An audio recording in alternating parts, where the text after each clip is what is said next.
2017년도에 무려 10만 8,700건이 이혼을 했다고 합니다. 이는 한 해 전보다 2,700건이 증가한 것이라고 합니다. 특히 이 부부 중에 30%는 20년 이상 산 부부들이 그렇게 이혼을 했다고 합니다. 자, 이혼이 나쁘다는 것을 여러분에게 말씀을 드리는 것이 아니라 지금 이 한국의 이 가정이 이렇게 위기 가운데 있다는 것을 우리가 생각하고 우리 대한민국 조국을 위해서 기도를 많이 해야 되겠다, 그런 생각을 갖게 됩니다. 이혼을 안 하는 게 좋겠지만은 어쩔 수 없이 이혼한 그러한 가정이라면 우리가 힘을 내서 다시 용기를 내서 살아갈 수 있도록 우리가 응원을 해야 되겠습니다. 여러분, 이것은 어떤 통계일까요? 한번 보여주시면요. 이게 무슨 통계일까요? 궁금하시죠? 이게 한국보건사회연구원의 조사로 나타나는 건데요. 다음 화면을 보여주시면 기혼 여성에게 물어본 거예요. 향후 출산 계획이 있느냐? 그랬을 때 84.8%가 계획이 없다. 계획이 있다는 가정은 10.4%밖에 안 된다라고 하는 겁니다. 자, 여러분, 굉장히 이 대한민국에 큰 위기가 온 것이죠. 우리나라는 이미 저출산율 1위 아니겠습니까? 자, 다음 도표를 한번 또 보여주시면요. 자, 이것은 한국여성정책연구원의 조사입니다. 자, 결혼을 서울 미혼 여성들에게 이제 물어본 거예요. 결혼을 꼭 해야 되겠는가? 이렇게 이제 물어보니까 해도 좋고 안 해도 좋다라고 하는 대답이 무려 66.7%나 나왔습니다. 그러니까 결혼도 안 하고 결혼을 했는데 자식을 낳을 계획도 없고, 여러분, 이거는 우리 대한민국의 큰 재앙이 아닐까 생각이 되어집니다. 그래서 우리가 더욱더 나라를 위해서 기도해야 되고, 특별히 우리 청년들에게 이러한 이미지, 그리고 그러한 문화, 또 그러한 어떤 교육을 통해서 우리 청년들이 자발적으로 결혼을 많이 하고 또 아기들도 많이 낳고 그렇게 했으면 좋겠어요. 그래서 얼마 전에 당진의 동일교회라고 있습니다. 거기는요, 기본적으로 자녀들이 셋 이상 된대요. 그리고 자식 많이 낳기 운동을 한대요. 근데 참 놀라운 것은 그렇게 했는데 하나님이 그 교회의 가정을 축복하시는, 그래서 세미나를 열어서 우리 대한민국의 많은 교회들이 그렇게 하면 좋겠다. 여러분, 일반 사람들은 결혼 안 하고 자식을 안 낳아도 우리 믿는 사람은 열심히 결혼하고 그리고 자식도 많이 낳고 그러면 좋겠어요. 근데 놀라운 것은 교회 안에서 그런 분위기를 만들고 시스템을 만들어서 아이들이 학원을 가지 않고 학교가 끝나면 교회로 오는 거예요. 그러니까 교회에 있는 형 또 누나들이 아이들을 가르치는 거예요, 거기서. 그리고 거기에서 또 선생님들이 헌신하면서 자연스럽게 그 안에서 공부가 이루어지는데, 뭐 만날 때마다 아이들이 기도하고 그러니까 성령의 은혜로 말미암아 공부도 또 너무 잘하는 거예요. 된다는 거죠. 복음으로 살면 된다는 거죠. 저는 우리 교회뿐만 아니라 많은 교회가 그러한 운동이 일어났으면 참 좋겠습니다. 여기 우리 사랑하는 청년들 많이 있는데 꼭 결혼하세요. 그리고 힘써서 아기 낳으세요. 하나님이 다 책임져 줍니다. 다 책임져 줍니다. 뭐 우리가 겁내서 그렇지 사실 하나님이 다 책임져 주시는 거예요.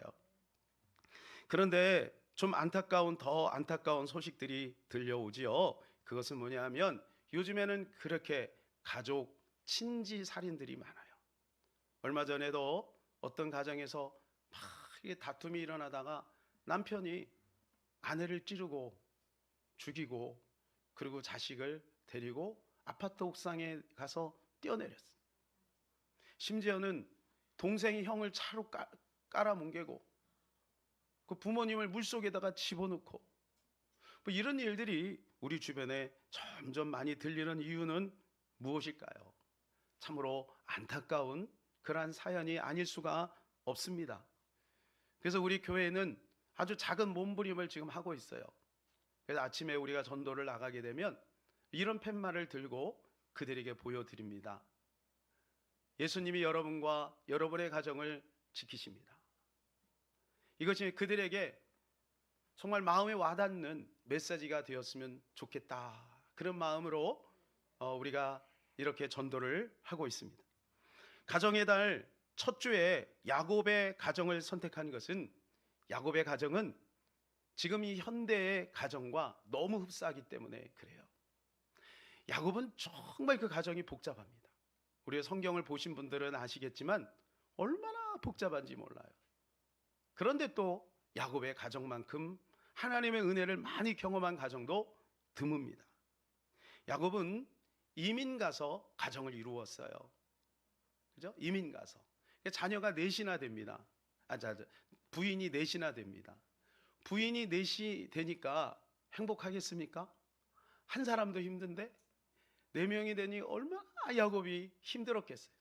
또 거기에 보면 얼마나 많은 갈등들이 있습니까? 야곱이 일찍 죽지 않고 오래 산 것이 기적인 것 같습니다. 또 자녀들은 또 얼마나 많아요? 남자아이가 12에다가 딸이 하나, 13이나 됩니다. 그러니까 야곱의 가족은 전체 다 합치면 18명. 종들까지 따지면 뭐 대가족이지, 대가족. 자, 경제적인 심각한 문제가 있었지만 하나님의 은혜로 거부가 되어서 이제 금이 환영합니다. 그런데 이 마지막 순간에 지금 야곱이 큰 위기 가운데 봉착을 합니다. 오늘 본문에 나오는 위기입니다. 형 에서가 400명의 군사를 끌고 야곱의 가족들을 죽이려고 합니다. 야곱은 아무런 대책이 없어요. 군사도 없어요. 그런데 무려 400명을 끌고 지금 온 거예요. 에서가 왜 400명을 동원했을까요? 여러분 상상이 가십니까? 아무리 동생이 미워도 그렇지 어디 군사를 동원해 가지고 이게 전쟁을 일으키자는 거 아니겠습니까? 예. 그러니까 야곱은 아무런 대책 없이 지금 죽게 생긴 거죠. 에서는 아는 거예요. 야곱이 얼마나 보통 놈이 아닌 것인 걸. 호락호락하지 않다 저놈. 나를 속이고 아버지를 속여서 장자권과 축복권을 빼앗은 놈 아니냐? 그러니까 내가 한 번 당하면 당했지 2번은 안 당해. 그리고 야곱이 고향을 떠난 이후로 수십 년 동안 그는 칼을 가른 거예요. 그리고 군사를 모집한 거예요. 군사를 훈련시킨 거예요. 내가 야곱을 쳐 부수리라. 여러분 이렇게 지금 에서가 지금 이 야곱을 벼르고 있는 거예요. 자, 이것은 무엇을 의미하는 것일까요? 그것은 원가족의 문제가 바로 우리 가족의 문제이라는 겁니다. 원가족이 뭔가요?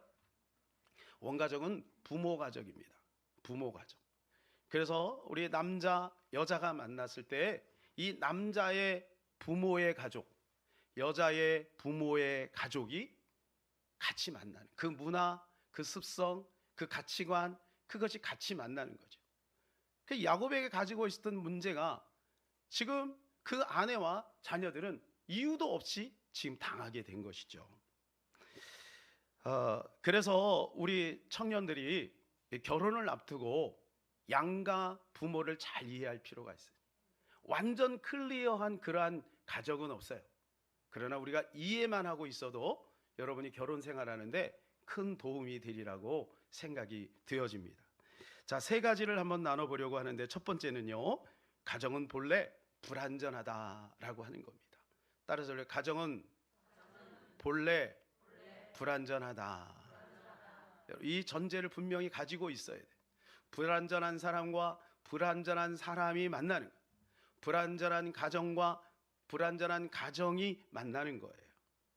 야곱은 편애하는 가정에서 자랐습니다. 아버지 이삭은 에서를 편애했어요. 어머니 리브가는 야곱을 편애했어요. 만일 그 가정이 그렇게 왜곡되지 않았으면 지금의 이 문제는 없는 거죠. 이삭이 에서를 편애하지 않았다면 그는 빨리 교통정리를 했을 겁니다. 하나님이 이미 뱃속에서부터 큰 자가 작은 자를 섬기리라 이렇게 말씀하셨잖아요. 그게 무슨 말이냐면 에서가 먼저 나올지라도 장자권은 야곱에게 있다 말씀하신 거거든요. 그럼 에서가 하나님의 말씀대로 빨리 교통정리를 어릴 때부터 했으면 이런 문제가 생기지 않죠. 근데 차일 피일 이런 거에 자기가 에서를 좋아하니까, 들사람 에서를 좋아하니까 여러분 가정 안에서 그런 모습들이 있을 수 있겠어요. 자녀들 중에 이렇게 여럿이 있는데 누구를 편애하는 거예요. 여러분 이건 반드시 문제가 생기게 되어 있어요. 자, 그 어머니 리브가가 야곱을 편애하지 않았다면 아마 하나님의 때를 기다렸을 겁니다. 그런데 야곱을 편애함으로 말미암아 마음이 조급해진 거예요. 그래서 편애는 조급함을 가져다 줍니다. 역사 이래의 모든 가정은 불완전합니다. 아브라함의 가정을 보세요. 그의 아들 이삭과 이스마엘의 갈등이 지금까지 있지 않습니까? 예. 자, 사무엘 보세요. 사무엘 대사자 아닙니까? 또 선지자 아닙니까? 그런데 그 자녀들이 굉장히 미흡한 모습을 가지고 있습니다. 이스라엘 백성들이 존경하는 다윗 왕을 볼까요? 이 다윗 왕은 어때요? 그 아들이 아버지를 죽이려고 그렇게 했다는 거예요. 이게 역사 일의 모든 가정은 다 불안하고 불안정합니다. 여러분의 가정은 어떻습니까? 아마 여러분의 가정도 뭔가 불안한 요소들이 다 있으리라고 생각이 되어집니다. 왜 그럴까요? 그것은 바로 창세기 3장의 흔적이 우리에게 남아있기 때문에 그래요. 그래서 창세기 3장의 흔적을 가지고 있는 가정들이 서로 만남으로 말미암아 이 불완전한 원가족이 이렇게 서로 만나니까 이렇게 불완전할 수밖에 없는 거예요. 야곱은 오늘 본문에 보게 되면 지금 이제 자기가 모든 주도권을 가지려고 하고 있습니다. 우리 7절 8절 크게 한번 읽겠습니다. 야곱이 심히 두렵고 답답하여 자기와 함께한 동행자와 양과 소와 낙타를 두 떼로 나누고 이르되 에서가 와서 한 떼를 치면 남은 한 떼는 피하리라 하고. 여러분 이게 어떻게 보면요 좋게 말하면 전략입니다. 그러나 어찌 보면 인본주의죠. 하나님께 온전히 신뢰하고 맡기지 못하는 거예요. 야곱도 부모님에게 편애를 받아서 그런지 그도 그 가정 안에서 편애를 했어요. 누구를 편애했습니까? 라헬을 편애했습니다. 원래 이 야곱이 라헬하고 결혼을 하려고 했잖아요. 그런데 그의 아버지, 장인이 언니를 먼저 들여보낸 거예요. 예, 그래서 어쩔 수 없이 정실이 둘이 생겼어요. 레아와 라헬입니다. 자, 그런데 서로 막 욕심을 부리다가 그 몸적인 빌하와 실바도 부인으로 집어넣었어요. 그러는 바람에 이제 자식이 12이 되지 않았습니까? 근데 문제는 오늘 본문에 지금 위기 가운데 지금 야곱이 어떤 꾀를 동원합니까? 이렇게 합니다. 지금 에서가 400명의 군사를 끌고 야곱을 죽이려고 막 오는데 가장 앞에 누가 나가냐면 여종들과 그의 자녀들이 나갑니다. 그 다음에 레아와 그의 자녀가 나가고요. 그 다음에 라헬과 요셉이 나가요. 여러분 이런 아주 위급한 상황 가운데 여종들과 그의 빌하와 실바 그리고 그의 자녀들은 얼마나 불안했겠습니까? 지금 총알바지예요. 총알바지. 까딱 잘못했다간 자기들이 먼저 죽는 거죠. 선봉장으로 내보냈어요. 그럼 거기에 문제가 생기면 라헬과 요셉은 얼른 빼돌리려고 지금 야곱은 그런 꾀를 동원하고 있는 겁니다. 여러분 이게 말입니다. 거듭나기 전에 이런 꾀를 짠다면 뭐 그럴 수 있다 하겠지만 그렇게 꾀를 짠 거는요 야복강에서 하나님을 만난 이후에 그렇게 해요. 그래서 우리가 은혜 받았다고 안심할 게 아니라 우리의 본성을 바꾸는 작업이 필요해요. 은혜 받는 것도 중요하지만 끊임없이 우리의 본성, 우리의 인격, 우리의 가정이 온전해질 수 있다는 것입니다. 그래서 베드로후서 1장 5절에 보면 그러므로 너희가 더욱 힘써 너희 믿음의 덕의 지식을 그랬습니다. 그럼 믿음은 은혜잖아요. 근데 믿음이 있는데 그 다음에 뭐가 있어야 되냐면 덕이 있어야 된다는 거예요. 덕은요, 애씀이 필요해요. 덕은요, 훈련이 필요해요. 덕은요, 헌신이 필요한 거예요. 그러는 가운데 그래야 가정이 온전해질 수 있다라고 하는 것입니다. 우리는 구조적으로 본성적으로 죄인임을 절실히 깨닫지 않을 수가 없어요. 누구를 욕할 이유가 없어요. 부모도 부족한 죄인이고 또 나도 부족한 죄인이고 또 우리 자녀들도 마찬가지인 것이죠. 그래서 누구 핑계를 잡고 댈 필요 없이 우리는 우리가 다 부족하니까 우리 주 예수 그리스도를 바라봐야 되는 것입니다. 예수 그리스도만이 우리 가정을 온전케 하고 우리 가정을 치료할 수 있다는 그러한 믿음을 우리는 가져야 할 것입니다. 저분은 왜 그러지? 나는 왜 그러지? 여러분, 이게 갈등 마음속에 자꾸 힘들 필요가 없어요. 우리는 이 사랑의 근육을 자꾸 강화해서 예수 그리스도로부터 오는 그 능력으로 우리가 모든 사람을 사랑해야 될 것입니다. 사랑하는 여러분, 오늘 이 아침에 예수의 능력을 힘입으시기를 바랍니다. 성령의 능력을 힘입으시기를 바랍니다. 그때 우리의 가정이 온전해질 수가 있는 것입니다. 두 번째는 부모의 결정이 중요합니다. 따라서 부모의 결정이 중요하다. 야곱은 정말 이해타산적인 사람이고 약삭 빠른 사람입니다. 아주 꾀가 많은 사람이에요, 야곱은. 자, 그러나 야곱이 잘하는 거 한 가지 있어요. 그거 뭐냐 하면 야곱은 위의 것을 찾은 거예요. 야곱이 그토록 장자권과 축복권을 사모한 이유가 뭐냐 하면 그것이 하나님에게서 온 것이기 때문에, 위로부터 온 것이기 때문에 그런 거예요. 반면에 에서는 어때요? 그는 그 장자권을 팥죽 한 그릇에 팔아버립니다. 나중에 이 에서는 이방 여인들과 결혼을 합니다. 가나안 여인 그리고 이스마엘의 자녀들과 결혼을 해요. 이것 때문에 부모님이 근심했다 그랬어요. 이것 때문에 부모님의 마음이 아팠다 그랬어요. 부모님이 싫어하는 것을, 하나님이 기뻐하지 않는 것을 굳이 행한 거예요. 오늘날 우리가 신앙생활하면서 너무나도 많은 사람들이 하나님이 주신 그 권한을, 그 축복을 가볍게 여기는 사람들이 많이 있습니다. 하나님을 의식하기보다는 사람을 의식하고 하나님과의 관계를 추구하기보다는 인정에 끌리는, 인정을 추구하는 사람. 하늘의 축복을 추구하기보다는 땅의 축복을 사모하는 사람들이 의외로 많이 있습니다. 그러나 야곱은 인격이 부족하고 흠이 있지만 그는 하늘의 것, 영적인 것, 하나님의 것을 추구했습니다. 사실 야곱은요, 오늘 같은 고생을 안 해도 돼요. 이미 큰 부자가 되었고 외삼촌하고 관계가 안 좋으면 그 근방으로 피해서 거기서 터를 잡고 거기서 살면 되는 거죠.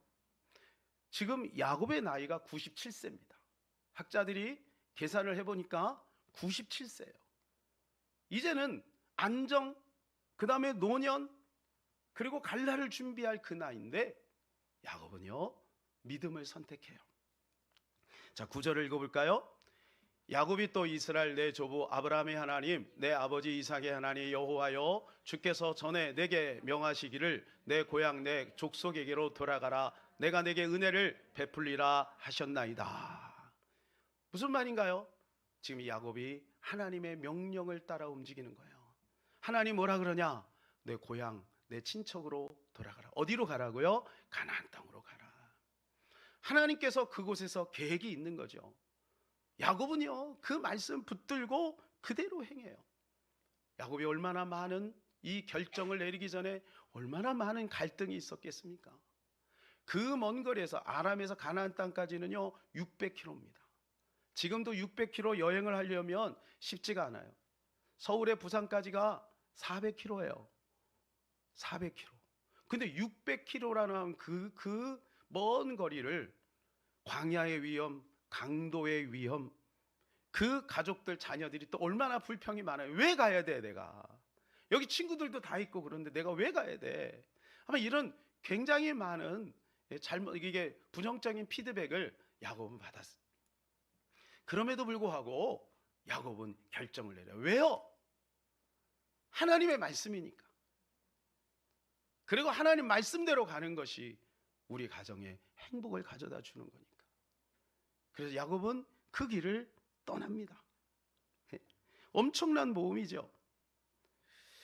이런 이야기를 들을 때 아마 우리 부모님들이 굉장히 마음에 부담이 될 거예요. 왜 그러죠? 지금 우리 현실적으로 우리가 좀 더 안정을 취하고 편리와 안위를 선택하는 것이 우리의 습성 아니겠어요? 약속을 따라, 믿음을 따라, 말씀을 따라 사는 것이 쉽지가 않아요. 그런 이런 말씀을 듣때 얼마나 부담이 되겠어요. 그러나 사랑하는 여러분, 그 부모가 그런 결정을 내리니까 나중에 하나님께서 요셉과 같은 시대적인 그런 아들을 이 땅에 세우시는 것 아니겠습니까? 그래서 우리의 가장 되시는 부모님들이 기도해야 돼요. 기도하지 않으면 우리는 누구나 고난을 피하고 싶고 안정을 택하려는 경향성이 있기 때문에 그래요. 세 번째는 그래서 기도로 돌파해야 합니다. 기도로 돌파해야 돼요. 자, 오늘 본문에서 조금 더 나가면 야복강 사건이 있습니다. 이 야복강 사건에서는 지금 이제 천사와 씨름하는 장면이 나옵니다.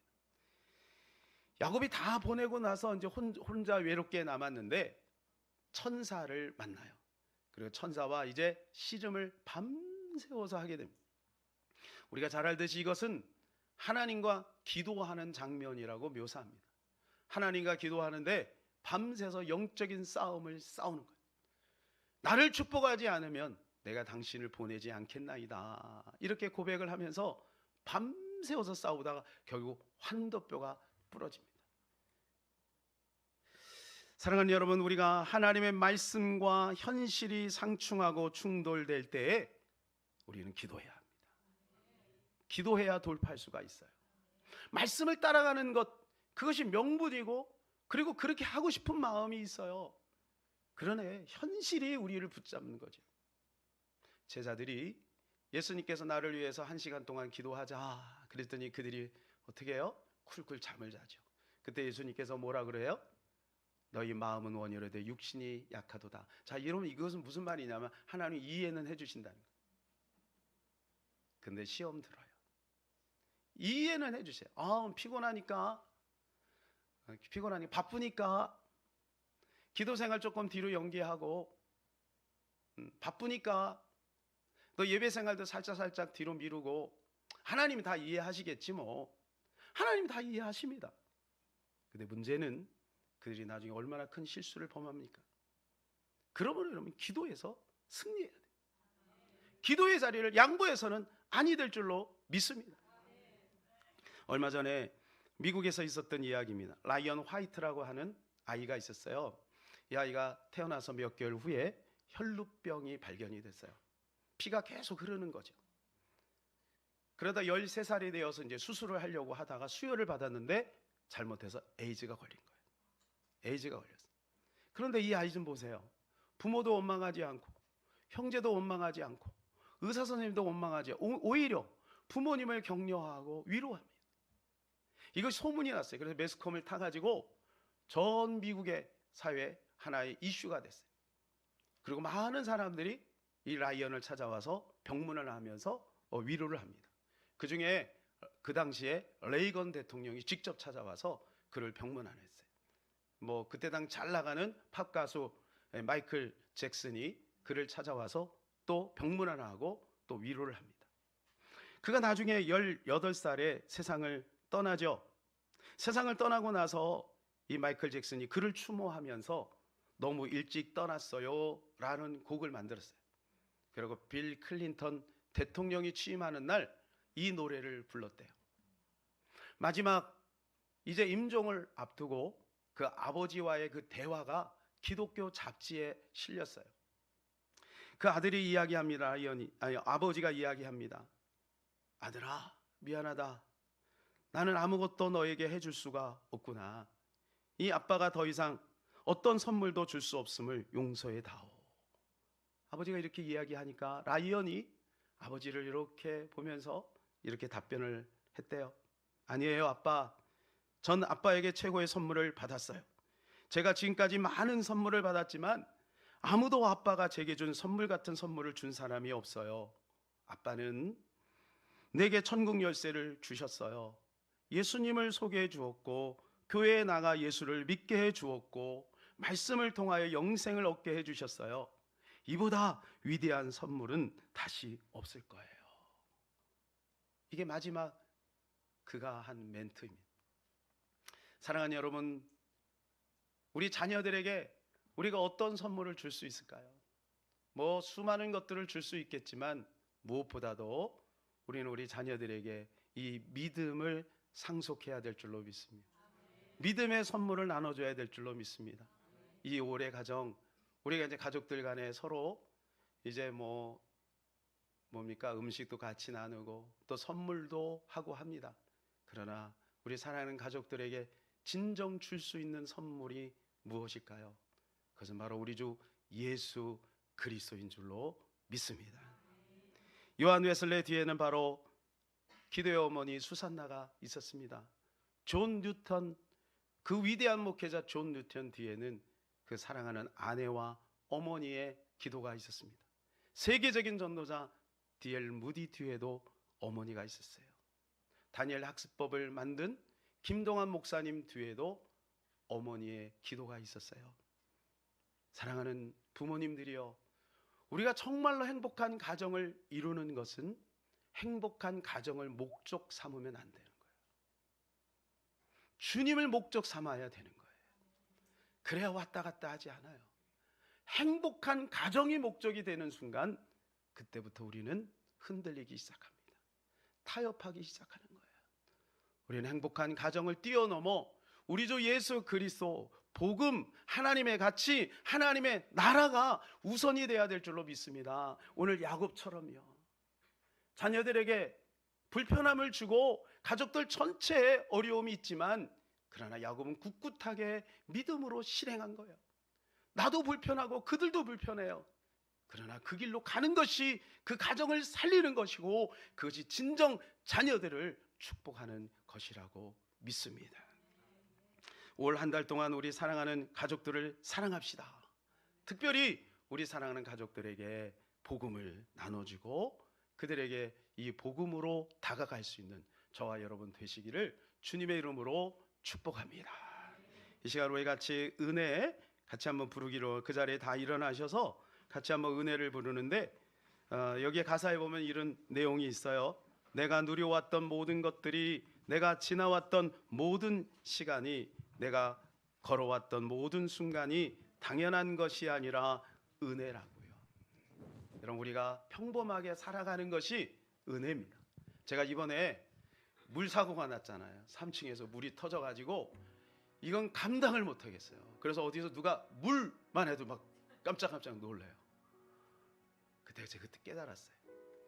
그냥 수도꼭지 탁 틀면 이게 거기 공사하니까 수도가 안 나오잖아요. 여기 이제 고시원에 계신 친구들이 있지만 얼마나 불편해요. 며칠 동안 고생했어요. 수도꼭지를 탁 틀면 물이 나오는 게 이게 축복이었구나. 물이 그동안 안 새고 그냥 평범하게 살아가는 게 축복이었구나. 내가 막 이렇게 걸어 다니는 것이 축복이었구나. 오늘 밥 먹고 잘 소화하고 잠 잘 자는 것이 축복이었구나. 평범한 가정이에요. 특출나진 않아요. 우리 부모님 뭐 대단하지 않아요. 그래도 우리 부모님과 오손도손 살아갈 수 있는 게 축복이 아닐까요? 우리 자녀들이 어떻게 보면 내 마음에 다 들지는 않아요. 그러나 건강하게 이 자리에 같이 있는 것 축복이 아닐까요? 우리 그것을 함께 하나님 앞에 영광 돌리며 찬양했으면 좋겠습니다.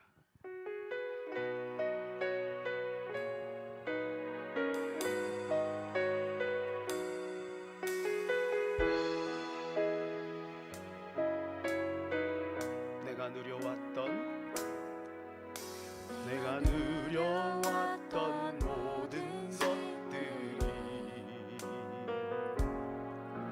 내가 지나왔던 모든 시간이, 내가 걸어왔던 모든 순간이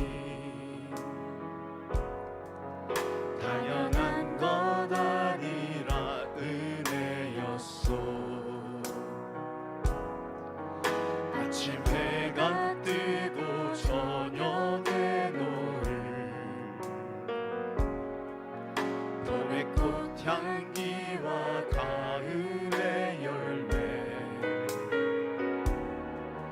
변하는 계절의 모든 순간이 당연한 것 아니라 은혜요. 당연한 것 아니라 은혜였소. 모든 것이 은혜, 은혜,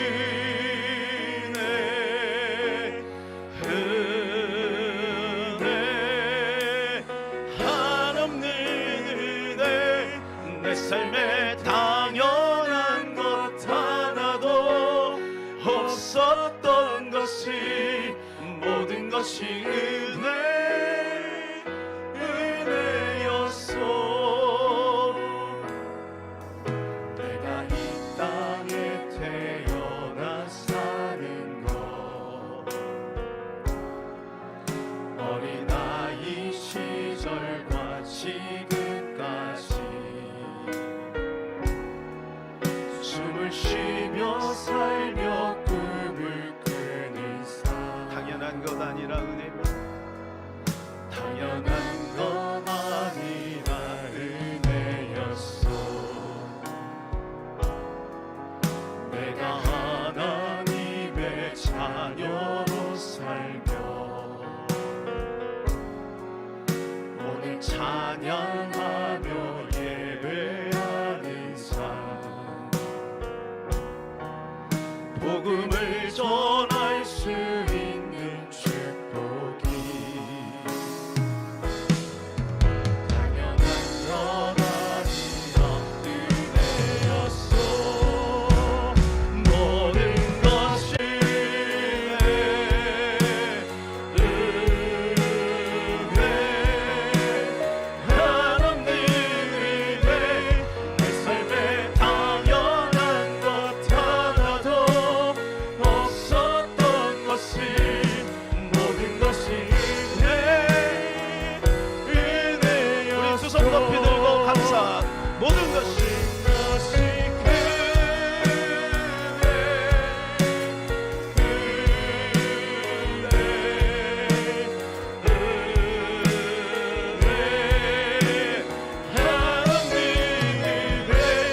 내 삶에 당연한 것 하나도 없었던 것이, 모든 것이 은혜,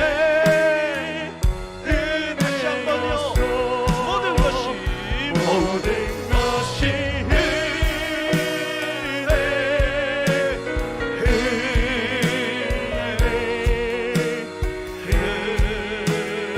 은혜, 한없는 은혜.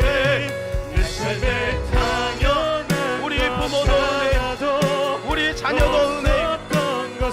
우리 가족이 은혜입니다. 우리 사랑하는 남편, 아내도 은혜인 줄로 믿습니다. 이 시간에 우리 함께 우리 가정을 주신 것 감사합니다. 우리 가정 안에 예수 그리스도가 주인 되신 것 감사합니다. 이 복음을 알고 복음을 가지고 살아가려고 몸부림치게 하신 것 감사합니다. 100% 잘 되지는 않지요. 그러나 그 방향성을 가지고 가게 하신 것 하나님의 은혜 아니겠습니까? 우리가 몸부림쳐 그 길로 가다가 때로는 잘 안 돼서 주저앉아 있을 때도 성령님이 우리 도와주실 것입니다. 그러나 그 방향은 포기하지 맙시다. 절대로 타협하지 맙시다. 절대로 인본주의 쓰지 맙시다. 그래야 승리합니다. 그래야 우리의 자녀들이 잘 됩니다. 그래야 우리의 가정이 하나님 앞에 칭찬받을 수 있는 것입니다. 그렇게 되기를 원합니다. 주님, 야곱처럼 불편함을 감수하고 끝까지 승리할 수 있도록 복음의 가치로 나의 가치가 아니라 하나님을 이용하는 것이 아니라 하나님 중심으로 믿음으로 살아가게 하여 주시옵소서. 한 단계 우리의 가정의 행복이 목적이 아니라 우리 주 예수 그리스도가 목적 되게 하여 주시옵소서. 내가 거기에 동의할 수 있도록 도와 주시옵소서. 그렇게 살아갈 수 있는 용단 결정이 있게 하여 주시옵소서. 이 시간 우리 주여 한번 간절히 기도합니다. 주여, 하나님, 모든 것이 하나님의 은혜입니다. 하나님만 바라보고 믿음 안에 살아가기를 소원합니다. 우리 사랑하는 가족, 우리 사랑하는 가정, 우리 사랑하는 자녀들, 우리 사랑하는 우리 부모님들, 하나님 말씀 안에서 살아가게 하소서. 은혜 안에서 살아가게 하소서. 하나님, 우리 자신이 부족하고 연약한 모습들이 있습니다. 하나님, 은혜는 받아도 본성이 연약합니다. 하나님, 우리의 본성을 바꿔나가게 하소서. 우리의 인격을 바꿔나가게 하소서. 믿음의 덕을 쌓아나가기를 소원합니다. 하나님, 그야말로 말면 하나님이 기뻐하는 가정, 하나님 화목한 가정, 은혜가 있는 가정, 기쁨이 있는 가정, 소망이 넘치는 가정 될 수 있도록 하나님 도와 주시옵소서. 주여, 은혜를 베풀어 주시옵소서. 모든 것이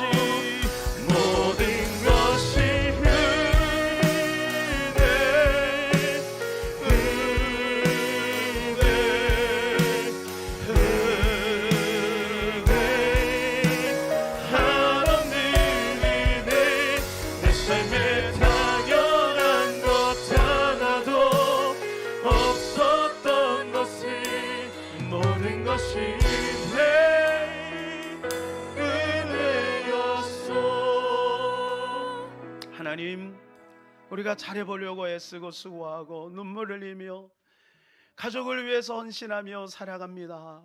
그러나 하나님, 우리의 본성이 아직 연약하여 때로는 우리로 인하여 우리 가족들이 고통당하고 아파할 때가 있음을 고백하지 않을 수가 없습니다. 하나님 아버지, 우리가 훈련하고 애써 힘써 하나님 아버지, 우리가 조금씩 변화되어 우리 사랑하는 가족들을 정말로 그리스도 예수 안에서 사랑하기를 원합니다. 도와주시옵소서.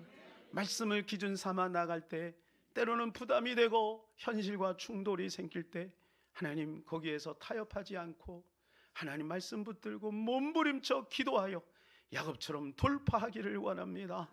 돌파할 수 있도록 도와주시옵소서. 특별히 하나님, 여기 우리 사랑하는 부모님들이 믿음으로 살아가려고 애쓰고 힘쓸 때 하나님 위로하여 주시옵소서. 하나님, 저들에게 용기를 주시옵소서. 끝까지 승리할 수 있도록 은혜 베풀어 주시옵소서. 예수님의 이름으로 기도하옵나이다. 아멘. 지금은 우리 구주 예수 그리스도의 은혜와 만극하신 우리 아버지 하나님의 크고 놀라우신 사랑과 성령님의 감화감동 역사 충만 위로 교통하심이 오늘도 모든 것이 은혜임을 알고 이제는 하나님 아버지, 참으로 하나님의 그 약속 안에서 진정한 행복을 만들어가기를 원하는 우리 사랑하는 가족들, 또 우리 모든 성도들 머리 위에 이제로부터 영원토록 함께 있기를 간절히 축원하옵나이다. 아멘. 감사합니다. 주님, 저들을 축복하소서. 은혜를 주소서. 주여, 영광을 받으소서.